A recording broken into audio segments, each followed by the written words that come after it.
Hey, welcome back to another episode of ADHD Rewired. And I want to give a quick summary of what you can expect on today's show. Today, we are diving into a conversation that bridges two seemingly different worlds with our guest, Emily Karp. Emily's turning point came at around age 30 when her ADHD diagnosis led her from the confines of a mundane government job to the independence of entrepreneurship as a funeral celebrant. Her unique approach to memorializing lives is not just about the end of one journey, but the celebration of the collective path we share. In this episode, we also unravel the threads of asexuality and aromanticism. Emily brings clarity to these orientations with the ease of someone who's not just an advocate, but someone who's also a storyteller, inviting us to broaden our perspectives on attraction and connection. For those of you intrigued by the entrepreneurial leap spurred by ADHD, or if you're curious about the intricacies of sexual orientation and identity, this episode is where you will find these worlds collide. It's about finding your people, understanding yourself, and the power of community in all aspects of life. So whether you're here for the business insights or to deepen your understanding of human connection, asexuality, aromanticism, or sexuality as a whole, there is something in this episode for you. So let's get started. Welcome back to another episode of ADHD Rewired. Today's guest is Emily Karp. Emily is a 33-year-old entrepreneur, asexuality activist, and fan work creator. She has embraced her ADHD around age 30 and quit her tedious job to become self-employed as a funeral celebrant and memorial slideshow editor who crafts personalized funerals and celebration of life events for non-religious individuals. Emily went through the ADHD Rewired coaching program in spring of 2021 and became a peer mentor in 2022. She's one of the authors of the book Ace and Aro Journeys, a guide to embracing your asexuality or Aromantic Identity, and is lead organizer of the Washington, D.C. metro area Ace and Aro meetup group. You sound like a very professional, official person, Emily. Yeah, when I have a bio like that, I sound like I've done a lot of things or something. So let's start with a little bit of your journey. So it was around age 30, as you said, that you began to embrace your ADHD. Is that like when you were diagnosed, or were you diagnosed earlier and then just started to kind of accept and embrace it? I would say my late 20s, I was starting to see stuff on social media that was resonating, and I very gradually, slowly was like, I probably have ADHD. I'll deal with that later. And then eventually the pandemic happened and other stuff, and I was like, okay, I need to deal with it now. I took like an ADHD related little course that was before yours in 2020, and then I got diagnosed when I was ready to try meds at the end of 2020. And then I took the ADHD Rewired coaching program in 2021. So, yeah. So let me ask you this. Age 20 spans the year 2020. Age 30 spans the year 2020. So what was going on then that you decided to actually like pursue the diagnosis and the medication? Like what were the stakes for you? I don't know. I guess my life felt like it wasn't very functional. Mostly job stuff, I guess. I was having a lot of trouble actually doing my job. It was just really like, I guess, too tedious and boring at that point, especially as a work from home situation without the like body doubling accountability of other coworkers. It felt impossible to actually get myself to do my work, which was a dire, I'm probably going to get fired type of situation. And then on top of that, I guess I did find, for years, I haven't been able to be a functional adult in the way that I feel like you're supposed to be able to, in terms of like keeping spaces clean and organized, or going to bed at a reasonable time and being rested, and just some of the normal routines and habits that I was just like completely out of control on. And like, yeah, I don't know. It was a lot of little things that turned into, well, I probably could use help with some of the symptoms of ADHD. And so what kind of work were you doing at the time?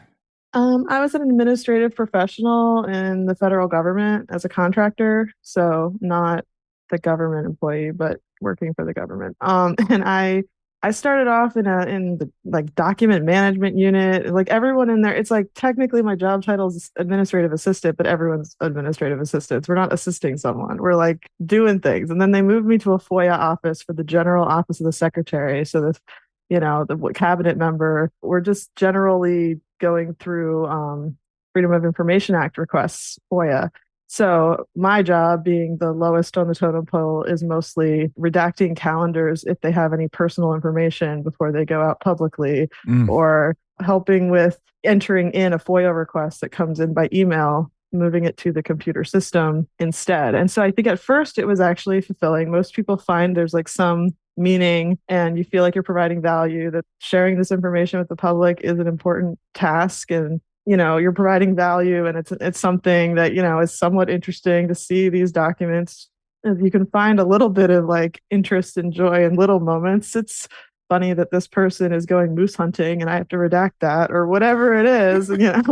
So generally speaking, I think it was going okay when I wasn't expected to be on working full 8 hours of a day, and I could spend a lot of time doing other things and a little bit of time like pushing forward and doing a bunch of like work. And they were still like, that's better than what other people have been doing, so that's good. And then at some point they got to like different change in management and more paying attention to like just how big the backlog was of like FOIA requests. They're like, what can we do to like micromanage everyone in the office, see what you're doing every single minute of the day. You have to track like what you're doing every minute of the day and how much time each thing is taking you, and why is writing this letter taking you more than 15 minutes? I don't understand, and whatever it is. And I was just like, I don't know. And it was hard to get to work on time even before the pandemic. It was hard to do it even before the pandemic. And this was before you had medication. And I didn't have any medication now. Wow. So yeah, even when I started to get medication, it wasn't helping very much very fast. It wasn't the right med. It wasn't whatever. And how long did it take you to? Oh, are you taking meds right now? I happen to not be on my meds today. I'm not sure how much they help anyway. And I was like, but no, I've been taking basically the Daytrana patch for a couple of years now. My son uses that. Yeah. I think it's the best one for me, but I don't think I'm on a high enough dose. And so it's barely helping. So when I'm like sleep deprived, I sometimes worry it makes things worse for me instead of better. And I'm always sleep deprived before doing something like a podcast interview or anything that matters to me. I like end up not sleeping even more than normal. So I got like a medium amount of sleep, but even medium, I was like, well, maybe I should just skip the bed today. Well, then I am glad that we are actually recording today. So for listeners, we were about ready to hit record about an hour and a half ago, and I was just having like tech issues, and like our separate tracks weren't recording. And after about 15 minutes of just me trying to troubleshoot with Emily patiently just waiting, I was like, let me reset my computer. And then I got into more, long story short, an hour and a half later, you're back here. We kind of got the issue resolved, at least for right now. So I'm glad that we were able to do this, so you don't have to have another medium night of sleep. It was, but I basically, I'm still figuring out the med situation after trying like 5 or 6 of them. But I feel like, a lot of the things that have helped me the most are more like coaching and figuring out how to have sleep hygiene. And the meds are such a minor help in comparison when they do help. Well, we're going to talk about a lot of those things. Let's, and I want to hear about kind of the work you're doing professionally, but let's talk about when you came into our coaching program. Yeah. What was going on with you, and just try to talk about your journey through that. I don't know what part to talk about for sure, but I know the main things I can remember about when I first was signing up for the coaching program is I was unemployed, but I mean, I had quit my job on purpose kind of because of extreme burnout, but I had also decided at that point that I wanted to start my own business as a funeral celebrant and memorial slideshow editor. So I wasn't really making much progress at all on starting such a business, and I wanted to get closer to really making progress on starting it. I had done a few small steps towards it, but very small steps, it felt like. And sleep was really bad at that point because when I'm unemployed and don't have a reason I have to wake up, it's hard to make myself go to bed at a certain point. It was hard though, because when I was working, I was getting chronically like 4 hours of sleep a night all week or something. Like, I don't know. So it's like it was both better and worse to not have to wake up so early because I could sometimes sleep in, but the sleep was still all over the place. So I remember my main goal when I got into coaching, and the one thing I picked each week to focus on was mostly sleep, which felt like a foundational thing to eventually getting the work and business started. So that's what I would say was going on with me. So let me ask you about your why behind going into being a funeral celebrant. I think this is a job title that most people will hear and they go, wait, what? How did you get into this? Yeah. So a decade earlier, I guess I joined the atheist community. So I had heard of celebrants for a while because they're the alternative option we have instead of religious clergy for weddings, funerals, baby welcoming ceremonies, all sorts of things. And I kind of knew they existed, didn't necessarily know it was a potential full-time job, and it still may not be a potential full-time job, but You're still figuring that one out. it's a piece of my job. I knew even going in when I was like, and memorial slideshow editor, I knew I wanted to do something to make it a little, it wasn't supposed to be my full way to make income. So I knew they existed, and I had fallen in love with the TV show 6 Feet Under when I was 18 years old. So I really, I think, had funeral directing in the back of my mind as a potential career choice. Like, I don't know. Like, I just really, it was an interesting thing. I mean, I was heavily considering becoming a funeral director before I decided really the part I wanted to do was the funeral celebrant part. And well, I could, if I had to, handle things related to the bodies and stuff. I really don't want to do that part. So the biggest thing would be I was thinking through what am I good at? What am I passionate about? What have I learned a lot on my own by chance or whatever over the years about? And I had experienced like I think it was, four significant losses over the course of my 20s. And had been to like 8 or 9 funerals by the time I started this career, or memorial gatherings, or, Mm. if you combine, for people that I'd known. And I had spent a lot of time in especially like non-religious grief spaces, and there does seem to be a lot of specific specialized knowledge around what people who are grieving are going through, even for types of deaths that I haven't been through, that I just like now know. Like, I just know Mm. a lot, and I felt like I could use that to help people, and it would be something that I felt like I really wanted to do. It's like a creative outlet to like craft a ceremony and do it's in such a personalized way, and it can be something that's really beautiful. I've been to, like I said, like 8-ish funerals maybe, and some were really beautiful and really honoring the person's life and really well done, and some were just really not. Like, you leave without a sense of any like closure, or like, Mm. really, that's it, like what, and you feel like they didn't even talk about the person who died, and and I felt like I really wish that people could all get the kind of end of life ceremony that they deserved. So What was there a particular one that you attended that was really meaningful to you, that really kind of inspired you in some way to actually want to pursue this professionally? probably it wasn't just one, but I think it was really powerful to see my it's about a decade ago this month that my I witnessed my uncle's suicide. Mm. And he actually had 2 funerals, like 2 different states. They were able to get like all the people who knew and loved him in both places in the country to come to funerals, and even the same rabbi like flew out to do both. So the Mm. Reformed Jewish ceremony, I think I witnessed one that was just for a stranger as well when I was going through my training. And I think Reformed Jewish ceremonies are very close to what the secular celebrants often try to do, try to be a little more personal, try to let a lot of people speak. I mean, it depends, but I think there's this aspect that can be just really powerful and really healing and really cathartic. And then when my abusive mother that I'd been estranged from for 12 years died, I did feel an obligation as her next of kin to like try to help the people that had been currently in her life at the time of Mm. her death grieve and process. And some of the people closest to me were like, I don't know if anyone's going to come to her funeral. I don't know if it's, what are we even going to do?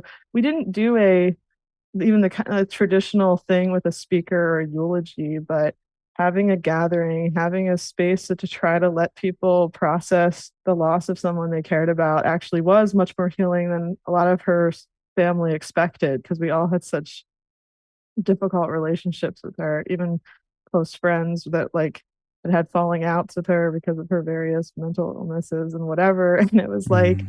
it was really beautiful and powerful. And it was only about like less than a year before I decided to make this my career that I had like practiced trying it out for my own mother. So What was that yeah, like for you to be doing that with your mom, who, as you said, there is an abusive relationship? it was interesting. I don't know. I had already grieved her in so many ways. Like when Mm, my uncle died a decade ago, I was already estranged from her. And I had realized when I was experiencing this deep grief for someone who was so loved and such a positive relationship that pieces of the experience were like I kind of had experienced it with my mom already in a much messier way. And so it was like I grieved a lot of it already, but there was still more to grieve when she died a little bit. But I felt more detached than you usually are when it's your own mother. mm, And so it was this weird, interesting place to be in the middle of I don't know. It just felt, I think, nice that I was able to help people and people seemed to have appreciate whatever I was or wasn't doing. Like the memorial slideshow, I edited it for her. People really appreciated it. I mean, I did it for other people. I didn't do it for my mom. Part of my, atheistic beliefs is not believing she's around anymore. I don't believe she is any of the, and it helped me process in a way too. So, Were you yeah. surprised that you were up for doing that? Not really. I think I had already thought about it before it happened. I was like, well, I was dreading the idea that like she might come to other funerals and be like survive everyone kind of thing and like cause issues. But part of me was like, if she were to die, I hope I find out because I'm so strange. And I hope that there's a Mm, chance for some kind of closure for people, including maybe myself, where it's like, I think some kind of memorial gathering is useful. And so, yeah. mm. Do you think that, obviously you're doing a lot of work around grief as part of this work? Has that translated in any way around when we think about sort of acceptance around our ADHD? Well, acceptance is sort of the like final stage of grief, right? And I think when we realize we have ADHD, and it's not this linear experience of grief. We keep hitting our head against these different things that make us feel this frustration and this, oh, if I just do this time, I'm gonna do it better next time. All these different things that we experience with grief. Do you think this translates for you with the grief of loss of life and grief I accepting ADHD? I'm not sure if I can see direct parallels that clearly, but I do think the other issue is that I've been experiencing, I think, more of that in terms of the sexual orientation side of things. I think I really understood the grief metaphors around asexuality and aromanticism for so long, where you have to grieve the life you thought you'd have. Right. And I Mm, think with ADHD, that's what it is. But it feels lesser to me, especially because I'm just so surrounded by people with ADHD, like in the Ace and Aro communities and I didn't really think I was going to have that different of a life somehow when it came to the ADHD side of things. mm. But when it came to figuring out, I'm not straight, that was harder, probably. I can also very much relate to that as someone who is bisexual. Um, let's do this. Let's take a quick break, and when we come back, let's sort of shift topics a bit, and let's talk about your sort of advocacy work and you and your experience as a person who identifies as ace. So we will be right back.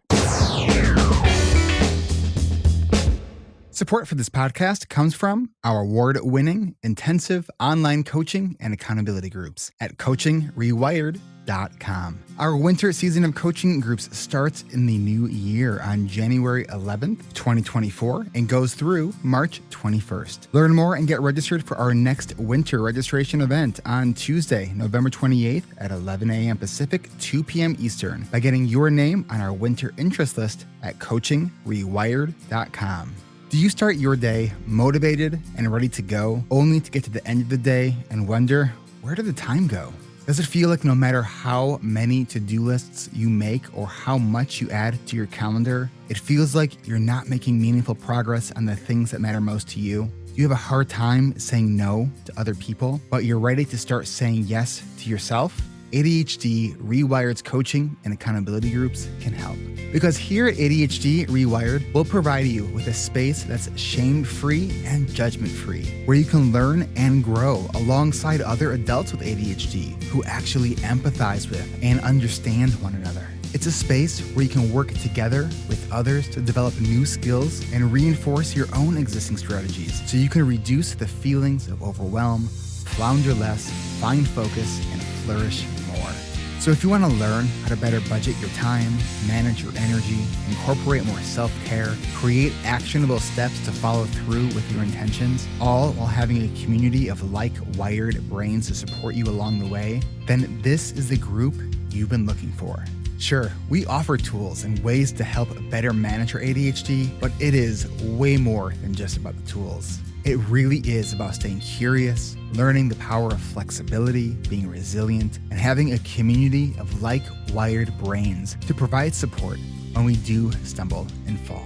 Because time and time again, the members of our groups prove that we can do hard things and you can too. This group is like an iceberg. The surface level benefits are obvious: increasing productivity, managing time blindness, learning how to plan effectively based on your values and personal goals. But that's only the tip of the iceberg. What lies underneath is so much more amazing and massive and powerful. Connection and support are everything. There's nothing like having a group of people where it's safe to talk about your struggles, to share the things that are hardest, to not be judged for those things, and to actually be embraced and helped for that. I learned a lot of the things I do in my life are coping mechanisms, and there are better ways to get around it. With medication was super helpful, but just being able to talk to my peers and find out like, oh, these are also problems that other people have, and it's not just me being lazy or unmotivated, has been incredibly helpful, to the point where my A team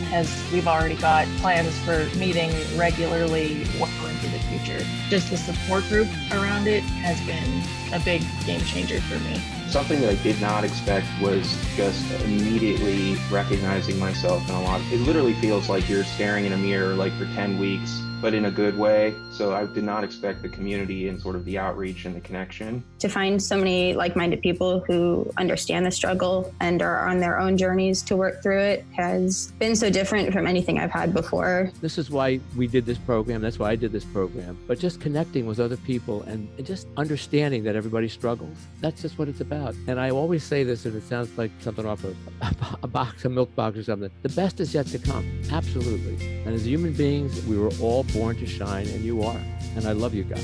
Amazing. Thank you. If you are thinking about joining this group, I'd highly encourage it. There was something amazingly special about growing with a group of people who all had similar struggles as I did. It was encouraging, it was safe, it was inspiring, and above all, it was healing. Start your new year by starting with you. Go to coachingrewired.com to add your name to our winter interest list. Once you've added your name, you'll receive an email invitation to start your pre-registration process so you can join us for our next winter registration event on Tuesday, November 28th at 11 a.m. Pacific, 2 p.m. Eastern. Mark your calendars, which means take out your phone or open your calendar program on your computer and add to it. The next registration event for ADHD reWired's coaching and accountability groups is on Tuesday, November 28th. That's Tuesday, November 28th at 1 p.m. Central. Growth starts at coachingrewired.com. That's coachingrewired.com. All right, we are back with Emily Karp. All right, so Emily, let's talk about asexuality and aromantic. Let's start with real basics. Let's define these first. Sure. So asexuality is basically another sexual orientation, like on the most basic level of things. If you can think of straight people being sexually attracted to the opposite gender and gay people being sexually attracted to the same gender and bi people being sexually attracted to both, asexuality is sexually attracted to neither. And there's not just two genders. So there's, to none is usually what you would say. But that's the simplest way to conceptualize it sometimes. And really, the definition I like that's a little more inclusive is it's little to no sexual attraction and or interest in sex. And so you can feel like, even if you're not sure or you do feel some attraction, if you're completely uninterested in having sex or, you're still very ace, right? And then there's a gray area, a whole spectrum. Separately, there's a romantic orientation axis. So, you can separate out having sexual feelings and having romantic feelings. So kind of like how you can have friends with benefits who have sex without the romance. You can have romance without the sex. And also friends with benefits is a relevant thing to the aromantic community because you might be aromantic but not asexual. So and it's complicated. And that's part of my advocacy work is even as a person who's very sex averse, asexual myself, I understand this like very different experience from my own. So yeah.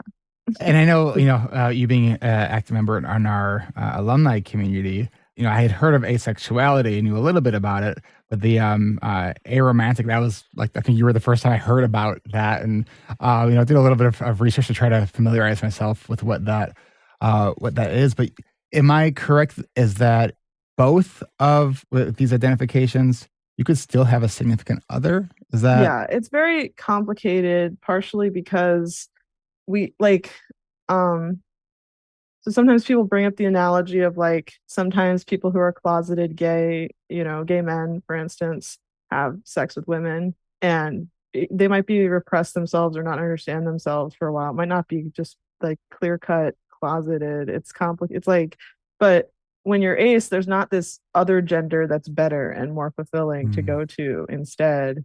When so if you have a certain level of sex drive, you might enjoy aspects of sex, even though you don't feel it in a normative allosexual way. You might be the kind of ace who wants to have sex. And similarly, partnership is complicated and you might be okay with the romantic relationship without feeling romantic feelings. And then a lot of partnerships don't have to be romantic. So you can have friend with benefit or like a platonic life partner, and it can look basically any way you decide you want it to look. You can decide what elements it does and doesn't include. You can agree and communicate between two people, whether you're living in the same house or whether you're sharing finances or whether all these things have nothing per se to do with romantic feelings, right? This is just practicalities of life and being alone or variously connected to others in the world and what that means. So maybe most aromantic people do prefer to be non-partnering, but still want a solid support network of friends. And a lot of aces really are like inherently sex repulsed or sex averse and really don't want to have sex. But there's places on the Ace and Aro spectrums where that gets complicated and isn't quite so clear cut. So I know I should not get my education about this from raunchy animated TV shows. Have you seen Big Mouth? Big Mouth? Yes. No, okay. I haven't, but I know what you were going to say because I know. So there's a character who identifies as Ace, and it shows he's trying to figure this identity out, and then exploring this idea that you can still have the sexual, like the physical desire for sex, the physiology of it, but not with other people. Yeah. Is that? Yeah. So basically like masturbating and stuff is popular. I don't know about popular. It's something that everybody's doing it. Yeah. No, I would say the ACE community census every year basically says what's your level of libido on a scale of 0 to 4 or something. And they have a small sample size of non-aces to compare against. And we always have lower libidos on average, but only like 20%, including myself, have 0 libido, like non-existent. And so the whole 80% of the ACE community has some libido, which may translate to some masturbation or potentially sex or all sorts of other things depending on the person. But one of the most common identities I come across is aegosexual, which is being turned on and interested in reading erotic fan fiction and watching porn and thinking about sex involving other people, but you don't want to be a participant. You don't like fantasizing about yourself being a part of it. It's all very like, you're happy to think about sex when it involves other people, but not yourself. And so a lot of people in that camp do masturbate, but don't want to have sex. So you're saying too that there's a large percentage of this group that it kind of fluctuates, and then there's a smaller that doesn't. I think it can fluctuate, especially for women and like hormones over the menstrual cycle. And some aces only have a libido like 1 week a month or whatever. But yeah, I think it can fluctuate. It can depend if you're demisexual, which is one of the ace spectrum identities, on an emotional connection first, and then maybe you do want to have sex with your partner, but otherwise you have absolutely no interest until like a certain switch flips and you like suddenly have the sexual feelings activated. There's all sorts of potential things that are complicated and would take a lot of time to explain. But yeah, basically, do aces masturbate? Some do, some don't. Do aces have sex? Some do, some don't, and quite a few masturbate but don't have sex.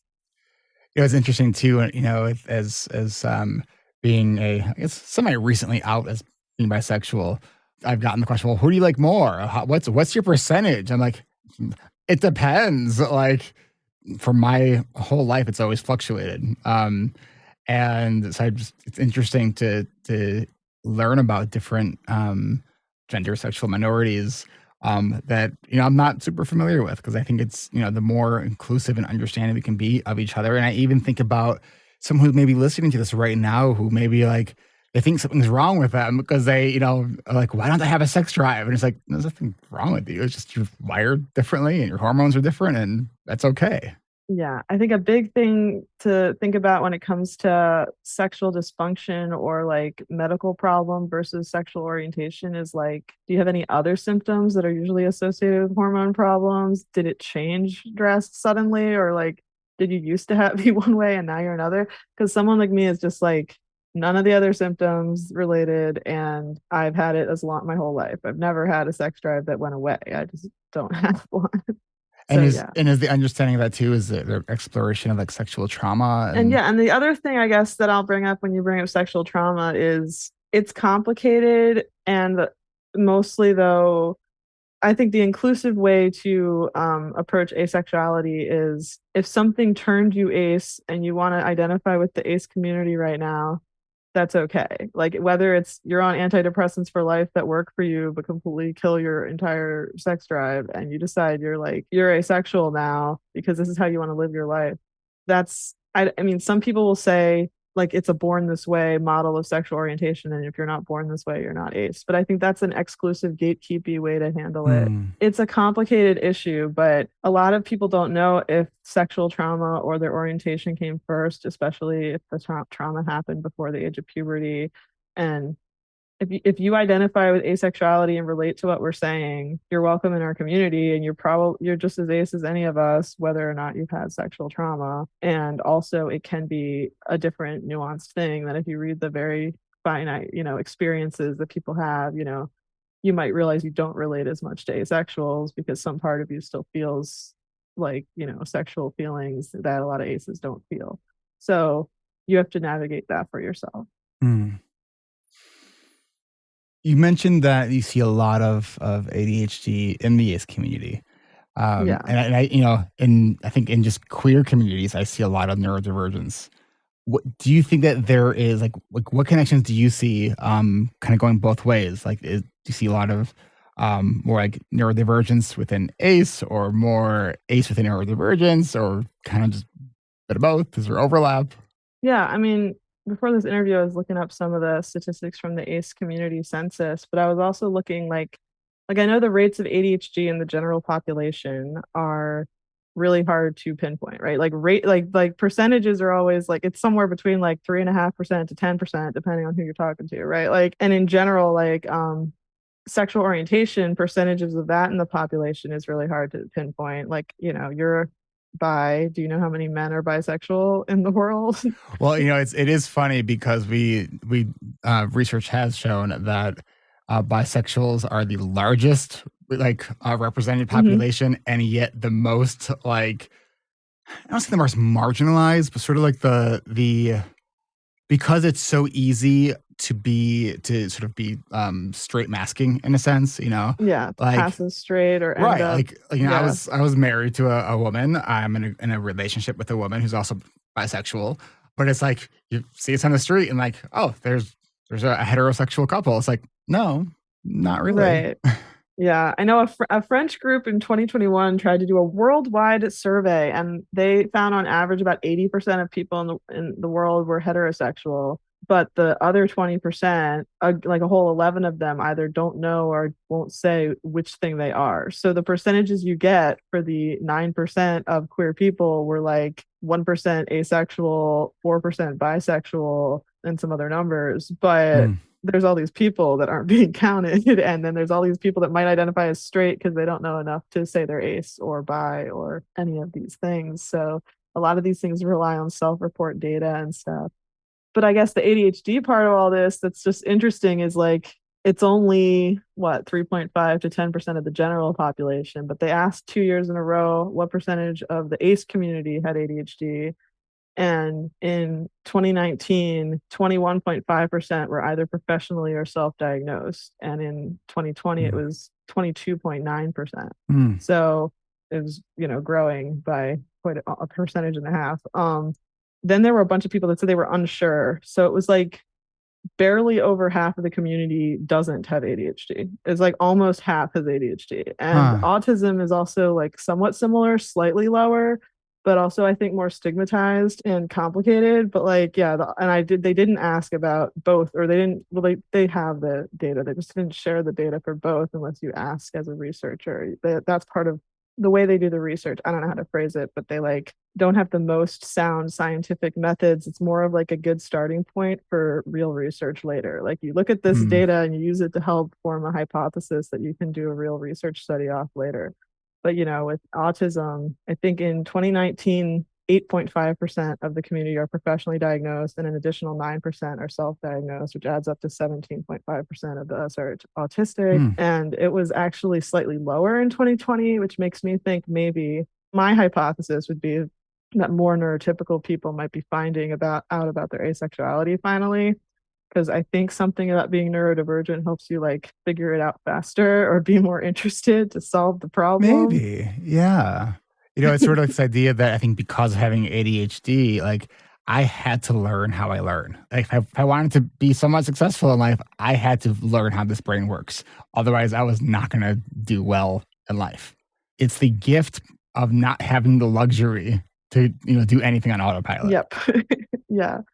It's really interesting also because I guess the way we approach things in the ACE community in terms of just like the way we micro label things, the way we have really academic analyses of our every single feeling and interaction and stuff is like inherently kind of neurodivergent. Like I think it overwhelms and scares people, like the way we love our models and charts and weird ways to try to like translate. We're a community that's like, what is sexual attraction? We're trying to solve it from the point of view of not knowing what it is because we don't feel it. Everyone's also like, you just know it when you feel it, whatever, and moves on. And we're like, yeah, but which part is the sexual attraction and what can we, and I don't know. It just becomes this whole thing. It's hard to say why or how much, but it feels like more than 50% of the community when I casually interact with it. But that might just be the people that participate most fully, or who knows? Like, I don't know. Like, it's really hard to say.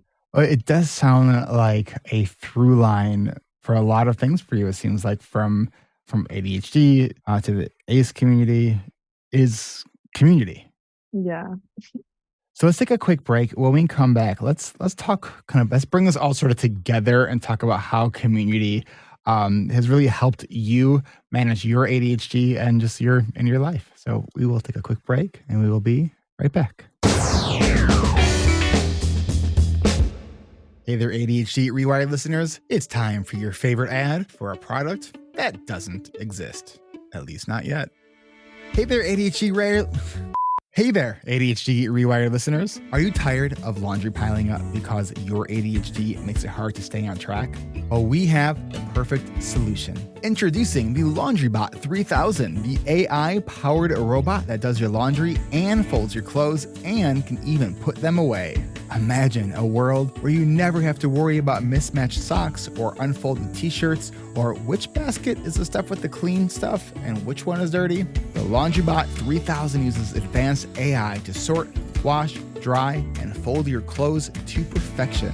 With its built-in ADHD-friendly reminder system, LaundryBot 3000 automatically reorders detergent when it senses you're running low and lets you know if there's anything that you need to do to help it. No more searching for that one missing sock or wondering if you remember to start the wash. LaundryBot 3000 has you covered. Say goodbye to laundry day distractions and say hello to more time for what you love. LaundryBot 3000, making laundry day a breeze for the ADHD brain. ADHD Rewired, bringing you the most innovative, albeit imaginary, solutions for your life. But keep tuning in for real tips, tricks, and laughs. LaundryBot 3000 is not available in stores because it's too good to be true, at least for now.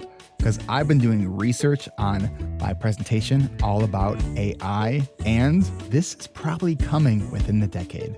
So while this isn't real for now, you know what is real? The support and connection that you can get right here with ADHD Rewired. And if you are as excited or at least intrigued about AI as I am giving a practice run of my presentation for the CHAD conference for all of our membership communities, including Adult Study Hall, our coaching and alumni communities, and for our patrons at every level this Tuesday, November 21st at 3 p.m. Central. I'll be presenting on smart tools and AI. And if you are a member of one of these communities and you missed it, we will also post the recording of it there.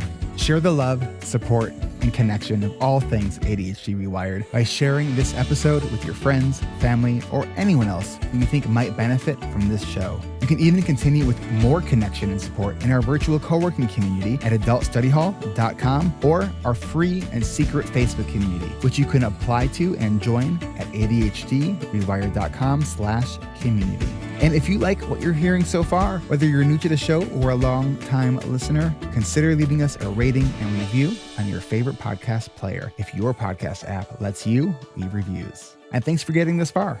And now for the third half of the episode.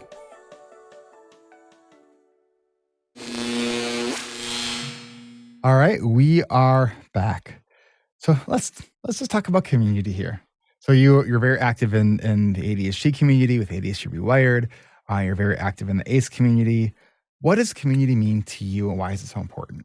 Yeah, I mean, it's interesting. For tying everything together, I think a big part of even the funeral experience is about community, and why I think it's so important to like grieve in community and not feel so isolated in your grief. I think community and connection is so powerful, and powerful in ways that you don't expect it's going to be when you join one, right? You want something from it, but you don't even know what until you find it. It's very like, I think we're social creatures, and I think a lot of us are struggling with doubting that our struggles are worthy of being struggles, that we're really like seeing yourself and other people is one of the most powerful things, and seeing that, you know, all the ways that you feel like you're broken are not actually broken. There are things other people are going through too, and it's a normal human experience, and it's a normal human reaction to this or that thing. Or yeah, I don't know. I think community has been a really powerful thing that's changed a lot in my life for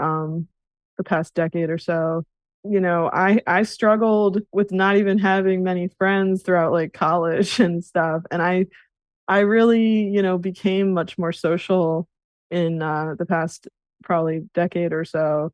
And I really appreciate platonic love in such a full way, I think is a big part of my life these days. I have deep love for my friends and feel loved by my friends and my family and just in general. So, yeah. I love that. So when you came into the coaching community, you've done a lot of, I know you were doing a lot of work in some of the study hall sessions and really like building your business. Want to talk about kind of what being a part of the community has, what tangibly you have Yeah, I mean, I think done. it's really helpful to get other people's perspective on my life and to help me see my life in a different way, or my particular thing I'm working on right now in a different way, the thing I'm struggling with in a different way. They're so encouraging and they're so interested in what I'm doing, and I'm interested in what they're doing. And it's energizing to get a little boost of like social connection from just friendly, very short chats in the check-ins between verbal co-working sessions. And so I'm hosting two that are 3 hours long every week now. One on Thursdays in the alumni community and one on Saturdays in the adult study hall community. And I get to know people over time, and it helps because they actually really want me to succeed at my goals, and it gives me a little more accountability. Like, I think that's a big thing that happens. Yeah, talk about those sessions a little bit. Like, what do you do during your sessions? Those two right now, I do 4 40-minute timers, and we try to aim for like 5-minute check-ins before each of those. So that adds up to 3 hours.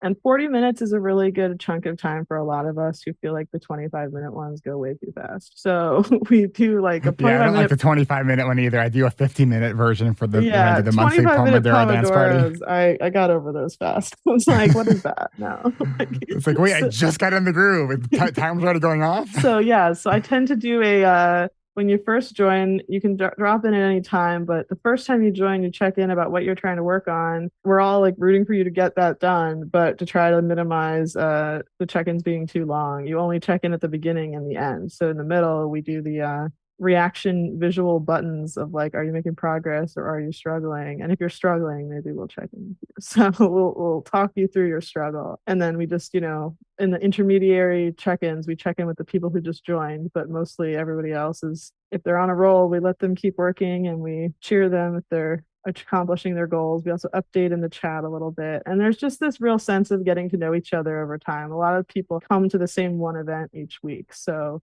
even if, you're strangers at first, and, I think it's really a cool thing to get to know these people over time and really be rooting for them and feel like they really are interested in me succeeding. It doesn't always work perfectly, but it works better than not showing up. Yeah. And I think we could say that probably for any strategy or tool, yeah, for anything. Like, when does any tool or strategy ever work perfectly or 100% of the time? Yeah.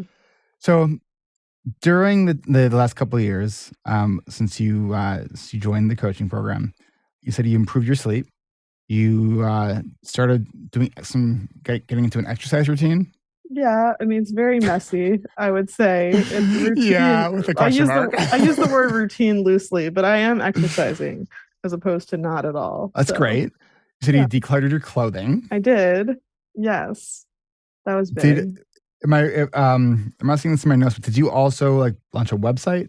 Well, my business has a website, and I relaunched it this year and made it much better. I hired some help to help make it better, but a lot of it I did myself in terms of rewriting all the words and doing market research to figure out what words to put in it. So yeah, that was a big project that definitely took me about, 5 times as long as I wanted it to, but I'm still proud of what it ended up being in the end. So yeah. That's great. And you're persistent with it too. So that's awesome. So, and you're also, you've also done podcasting. Yeah, I've dabbled in podcasting over the years. I hosted an atheist-related podcast, and when my co-host died, I ended up switching to an asexuality and fandom podcast. So we did that for a little while, but all the hosts had ADHD, but it's still up online, the Ace Interpretations one, if you want to listen to our 10 episodes. Say the name of it again in case people are interested and want to check it out. Yeah, Ace Interpretations. So it's like a portmanteau of Ace and Interpretations. Ace Interpretations. It's got a Sherlock Holmes cover where there's an ace ink blot over top of it to show that you're interpreting this particular Sherlock Holmes paragraph as a very ace thing for him to be saying, which is a meta cover for the podcast. And you also wrote a chapter of a book. I'm one of the co-authors of Ace and Aro Journeys, a guide to embracing your asexual or aromantic identity. I wouldn't say I wrote a chapter. We almost everyone in our volunteer Ace and Aro org, the Ace and Aro Advocacy Project, or TAP for short, TAAP. We almost all have ADHD, and so our process for co-writing a book was I don't know. We all we wrote like little sections and then edited it together on group calls, and we were all like copy editing the crap out of each other's writing, and who knows how much each one of us wrote. It was like a lot of writing for all of us as opposed to like evenly split up. It was just like tons of work, and we worked on it for like years. But Wow. yeah, I mean, I wrote like a lot of like the whole like TV shows that have Ace and Aro representation part of the appendix. I know for sure is all mine because it's the last thing I did. But I did a lot of the work throughout the whole book. And I know you're a pretty prolific writer because I've seen stuff that you write, and I'm a wordy person. It's hard for me to pare it down. So that's what we had to do for this book. Was like originally this was supposed to be one chapter of a book, and it turned into a whole book. Is also the other thing. This was supposed to be one chapter of a bigger book, and we were like, we wrote a whole book worth. So maybe we should just And your website is griefpictured.com. Yeah. And that's for the funeral celebrancy. Yeah, and memorial slideshow editing, which is really what inspired the name of it, the pictures, the photographs. But Grief Pictured. Unfortunately, Google is auto-correcting that to Grief Pictures and stuff. So my website, griefpictured.com, I'm pretty proud of how it looks right now, but it's still working on people being able to find it now that it's been relaunched. Emily, is there anything else that you want to share with listeners? I guess I mentioned being a fan work editor in my bio, and the only thing would be just like that's part of the memorial slideshow editing side of this, that I already had video editing experience just from my hobby of mostly fan video editing, and I've done that for like 17 years now, where I edit TV show clips to music, and so that's fun. I've done some other fan work things, but nothing's as much of a thing I always come back to and find it hard to resist doing as vidding. I would say vidding is like what I do instead of like what people play video games or something else like that. Like I have like that level of like interest in it. So yeah. Cool. Well, let me ask you one final question here. If I checked in with you on the podcast in like a year from now, what would you like to say that you've done? It's hard to say. I definitely want to still improve even more the things that have been already improving in my life in terms of just like efficiency of being able to get work done on my business, in terms of my sleep and exercise routines. And actually, it's a lot improved in terms of sleep and exercise, I think, but it's still got a ways to go. Just stuff like that. I would like to be even more decluttered beyond the clothing, right? Like stuff like that. Well, if your track record here is any determination of what you can expect going forward, I think you'll be continuing to make progress in all of those domains. Thank you. Emily, thank you so much for spending this, I want to say hour, but it's been like 2.5 hours if we include all the technical issues I was having. So just thank you so much for your understanding around that, and for sharing what you're doing and your story and everything with listeners. We really appreciate it. You're welcome. Thanks for having me on. And that concludes this week's episode. Big thanks again to Emily for taking the time to chat. If you want to hear this and other ADHD Rewired episodes uninterrupted with announcements at the end, consider becoming a patron at the $5 a month or more level at ADHDrewired.com/Patreon. Then, if you want a taste of group coaching, consider becoming a patron at the $25 a month level, where you can join me and other patrons every fourth Tuesday of the month for a monthly coaching call. Do you relate to any of the themes covered in today's show? Then check out our free Facebook community. Go to ADHDrewired.com/community to apply. Go ahead and start a conversation. Ask questions or share your own tips and tricks on how you manage your ADHD. Finally, as a quick announcement, the CHAD conference is coming up fast next week in Baltimore from November 30th to December 2nd. I'll be presenting there, so if you can, or if you forgot about the CHAD conference and want to register, go ahead. Go to chad.org, chadd.org/conference to find all the details there. And for anything and everything else ADHD Rewired, including show notes and resources from this episode, go to ADHDrewired.com to find it all. Use the search bar in the top right corner of the website. That's ADHDrewired.com. And thank you once again to Emily for joining me on today's episode. I will catch you all next week.